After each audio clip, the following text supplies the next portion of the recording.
next up is Deral. He's going to be talking about when the lights go out, an enlightening talk about IoT light security. So when I first moved into this role, I hadn't really put a lot of attention in IoT myself. I've done research for a number of years, but I hadn't focused in IoT. So I was stuck with this dilemma of, what is IoT? How do I deal with it? So a couple key points with IoT. It's typically interrelated devices. They collect and share data, that's what they do. They network together, and they often involve embedded electronics. But to get a better understanding of IoT from a security perspective, I had to expand that out a little bit more. This helps me better analyze and understand or do research in it. And I use this concept here. IoT is not just an embedded device. IoT involves multiple pieces that interrelate. This includes the mobile applications that you have on your phone. It involves the cloud. In the cloud, there's usually programs, applications, APIs that your phone communicates with. And you also have the embedded hardware. That embedded hardware also communicates to your phone and communicates to the cloud. And this does this over the network or various other communication protocols. On each one of these pieces, there's code and there's also the exchange of data. And this is how I approach researching IoT technology, looking at this whole system and all the pieces that make it up. And that way we can better understand the security impact and security risk. So let's go ahead and dig into the research area. So starting off, looking at that whole ecosystem, that whole list of items that make up IoT, we dig into each part of it. So when we actually start looking at the hardware, we go really down into the hardware. This picture up here, it'll give you a little bit of perspective of what lighting is. That's actually the circuit board I cut out of a light bulb. So we were able to take that circuit out of the light bulb and we were able to analyze it. We were able to power it up separately outside of its environment. We were able to hook to it. There's connectors on there where we're actually able to establish a serial connection. And we could actually see the light bulb boot up. And we were able to analyze that for possible security issues. Also, we looked at the mobile application that did all this. And inside the mobile application, we found a number of vulnerabilities. An example was what we refer to as SSL pinning. The company that wrote the programs were not doing SSL pinning. What SSL pinning does is when you connect to the web, the internet, over HTTPS, and you do the key exchange, so it's all encrypted, if you don't pin it to that actual SSL certificate, an attacker can get in the middle, do a man-in-the-middle attack. So the SSL pinning is really critical. One of the other things we found was on the mobile apps, they were actually storing data on the mobile app unencrypted. Things like passwords, wireless configuration, pre-shared keys, another form of password. And if you lost your phone and someone got the phone, they could hack into it and then turn around and get the wireless keys to gain access to your home or business wireless networks. We also typically analyze the cloud. Since the cloud is APIs are typically just web services, an attacker can attack those web services. And if he's capable of breaking into those, now he can use that data to break into your IoT technology at your home or at your workplace. So as you see, as we look at this, it's the whole relationship of all these pieces that make up IoT. It's not just the hardware. I actually have some hardware here. Let me pull it out real quick. So when we were doing this work, we were looking at a couple things of lighting systems. This happens to be a lighting system that's used at your home. So it plugs in and you can use through your mobile phone, control the lights in your house. One of the attacks we found here was when you were using your mobile phone, it communicates to the cloud, this communicates to the cloud, and through that exchange you control your lights. And you have to authenticate to do that, so it was secure. We found out that when the cloud went away or the internet access went away, this went into a local mode. And the local mode was not secure. There was no authentication. So then we could actually send commands straight to this without authenticating. And we could do things like turn your lights on and off. And we also were able to reconfigure it on the fly. So instead of it attaching to your home wireless, we could get it attached to someone else's wireless with injection commands. Also, when we're analyzing all this, we look at the whole network, the communication. And a lot of these devices use multiple passive communication.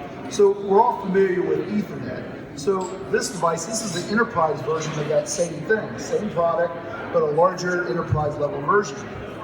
These devices, this one actually connects with Ethernet. It also has Wi-Fi, and also both of these communicate to the light bulb with a protocol called Zigbee. And we found out with the Zigbee protocol, the home automation standard for Zigbee has no worthwhile security. It's all been broken a long time ago. That means when it authenticates to the bulb, it sets up encryption. The problem is that key's been broken and everyone knows what it is and it never changes. Okay? It turned out that the enterprise version, they were using the same thing. Well, the risk there, at a home, your next door neighbor could like turn your lights on and off. That's not a good thing. But imagine if they were turning the lights off in your store or a hospital, or any other business. It's a bigger impact. We also found out that the enterprise version has a web interface. And I'm going to show a demo on the web interface attack. So the web interface on this, they log onto it and they can authenticate, they can control, set the device up, configure it, all that fun stuff. But on a web interface, you got to think about what's going on when you're going to attack it.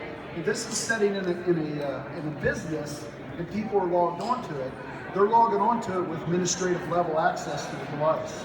Okay.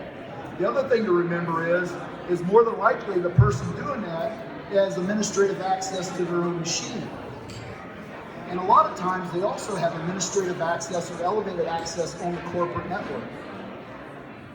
Well, the issue is there, if we can attack them via the web interface, we can potentially compromise their machine or the entire corporate network using that path. So what happens is this, since this has a web server, that web server on here is no different than what you would see on e-commerce type web servers. And we're always hearing about all these hacks on the internet.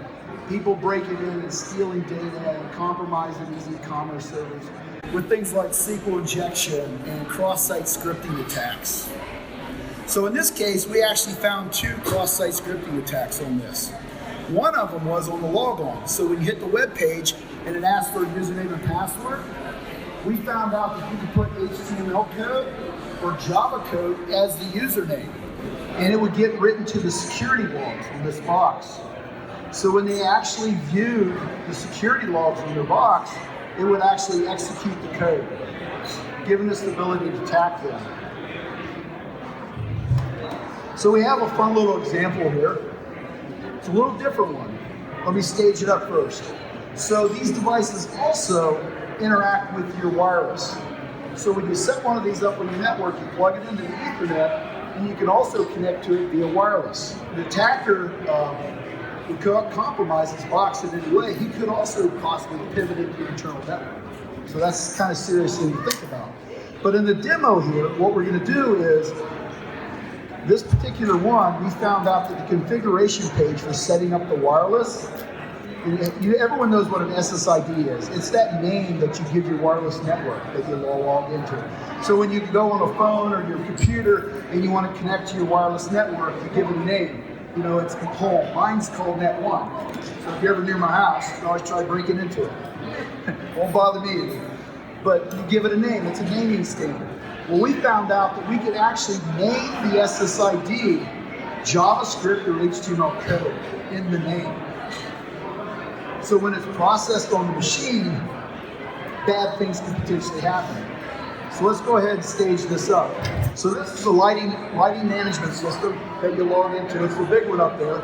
We're going to come down here and we're going to log on to, we're going to connect into the wireless client mode settings. And right here you can see these SSIDs that showed up. These are the SSIDs that are near your house, near this product.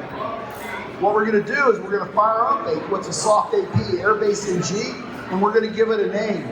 That's what our SSID name is going to be. A little special name for them. So when they connect into it, I don't know if you can hear it. So we're actually able to inject various attacks. In this case, it was fairly simple.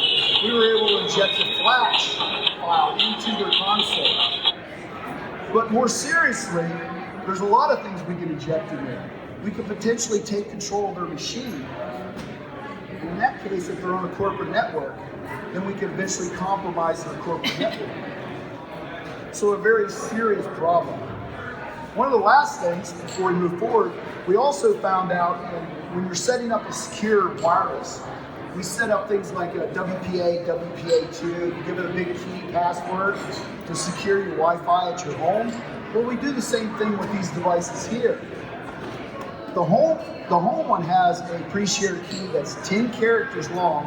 It's alphanumeric, upper and lower case. So it creates a very large key space. Makes it very hard to brute force that in an attack.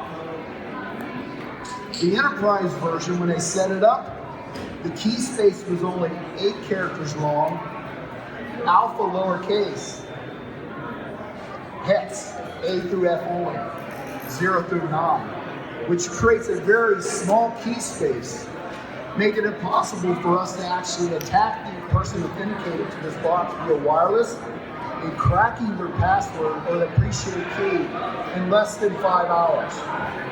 Turning this into an access point where you can gain access into the corporate network. So as we went through this thing, we actually worked with a vendor.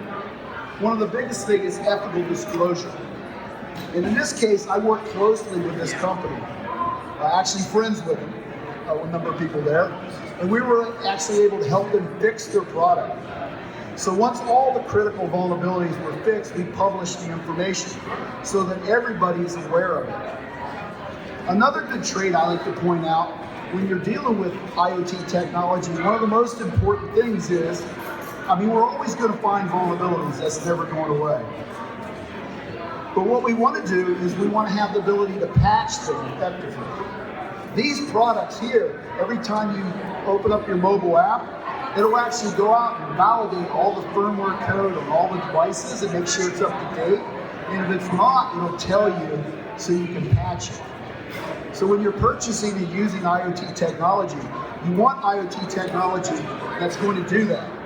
Because we're always going to find vulnerabilities, but if we can patch them, we can solve those problems. I'm hoping you enjoyed that. I think we're out of time now. Thank you very much.